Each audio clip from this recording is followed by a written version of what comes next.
Okay, so obviously, after totally doing a terrible job at the Battle of Fredericksburg, General Burnside clearly doesn't think enough. So Lincoln's going to fire him and replace him with General Fighting Joe.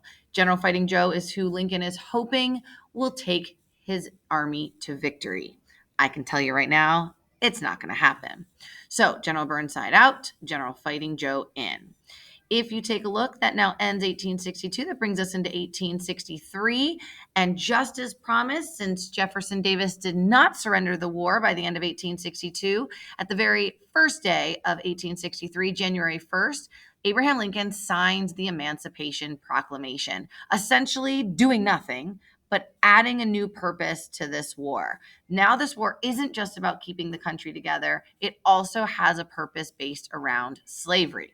Now, with General Fighting Joe, he is going to try and prove himself to Abraham Lincoln as a great general for the Union. He gets that chance at the Battle of Chancellorsville. There is absolutely no reason that he should not win this battle. If you take a look here, in the Battle of Chancellorsville, the Union have twice as many soldiers as the Confederacy. General Fighting Joe should win this battle. Unfortunately, he doesn't.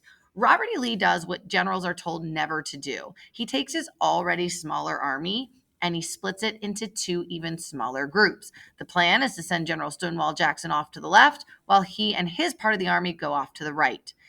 General Stonewall Jackson and Robert E. Lee surprise the Union Army and they take it to victory. It is a Confederate victory. Now, 1863 is not off to a great start for the Union. If you take a look here at the Battle of Chancellorsville, General Stonewall Jackson dies. He ends up dying because under the dusk and darkness, he gets mistaken for the enemy by his own soldiers. And some Confederates actually shoot General Stonewall Jackson twice in the left arm. His left arm has to get amputated or removed. Unfortunately, he develops pneumonia and dies about a week later. So the Confederacy may have won the Battle of Chancellorsville, but they lost a very important general, General Stonewall Jackson. That is going to bring us to our next battle, which is our turning point battle. Now, obviously, losing the Battle of Chancellorsville was not good for General Fighting Joe. So he knows he's about to get fired. So instead, he just quits. Now, he doesn't realize it, but he is quitting just days before what will be the biggest battle in American history, the Battle of Gettysburg.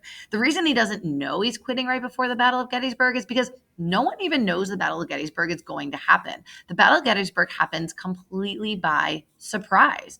And just days before this battle, the Battle of Gettysburg, Abraham Lincoln is going to replace General Fighting Joe with this guy, General George Meade. His army calls him a goggle-eyed snapping turtle. And he is going to take over just days before the biggest battle in American history, the Battle of Gettysburg. So this war, Americans versus Americans, Union versus Confederate, North versus South, Yankee versus Rebel, blue versus gray. Our turning point battle is the Battle of Gettysburg. It will not be a battle that lasts one day like the Battle of Antietam. It will not be a battle that lasts 2 days like the Battle of Shiloh. This battle will last 3 days. It will start on July 1st and it will end on July 3rd when Robert E. Lee retreats back to Virginia and the Union have their very first ever victory in the Eastern Theater. Now, the two armies that are fighting, the Union Army and the Confederate Army in the East, they actually have names. The Union Army is considered the Army of the Potomac, and the Confederate Army is the Army of Northern Virginia. This is not an even matchup at the Battle of Gettysburg, but it's not terribly far off, 95,000 versus 75,000. That gives the Union a bit of an advantage. But if you think about the leaders for each army, the Union Army is going to be led by General George Meade, a man who has never led a battle. He just took over this army just days earlier. And he's going to be going up against Robert E. Lee, a general who's never lost a single battle that he's led, giving the Confederate an edge in that direction.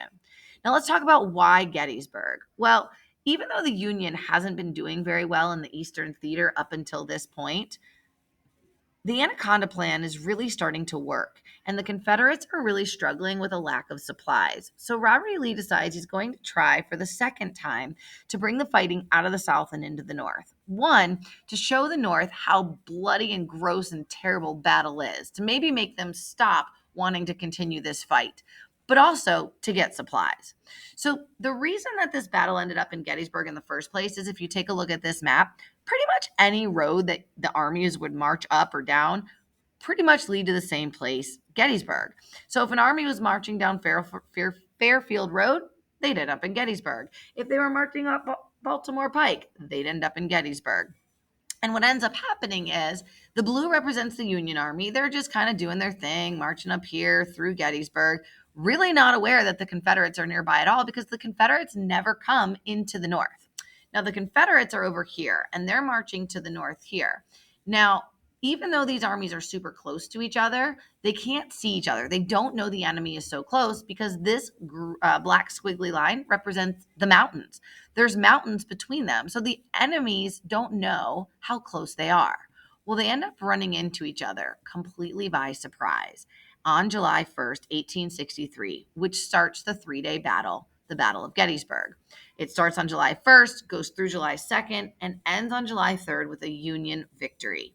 You can see from this graph that of all the battles, as deadly as Antietam was, as bloody as Shiloh was, none of them compare in casualties to the Battle of Gettysburg.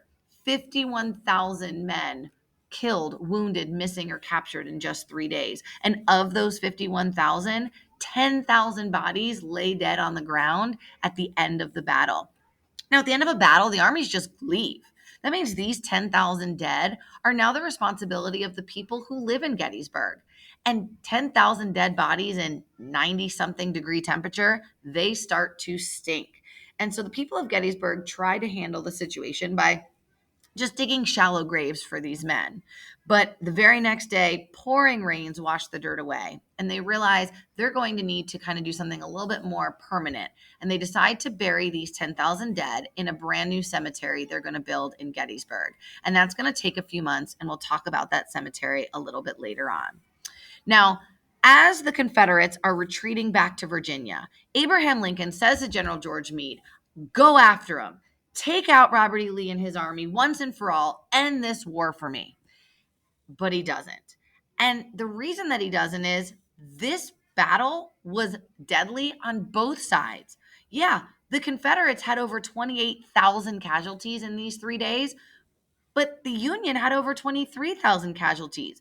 When General George Meade is asked to go and attack Robert E. Lee once and for all, he feels he doesn't have a healthy army to attack with. So because he doesn't follow Abraham Lincoln's orders, Abraham Lincoln fires him, even though he's the very first general ever to win a battle in the Eastern Theater. That was the Battle of Gettysburg. We'll continue more in another video.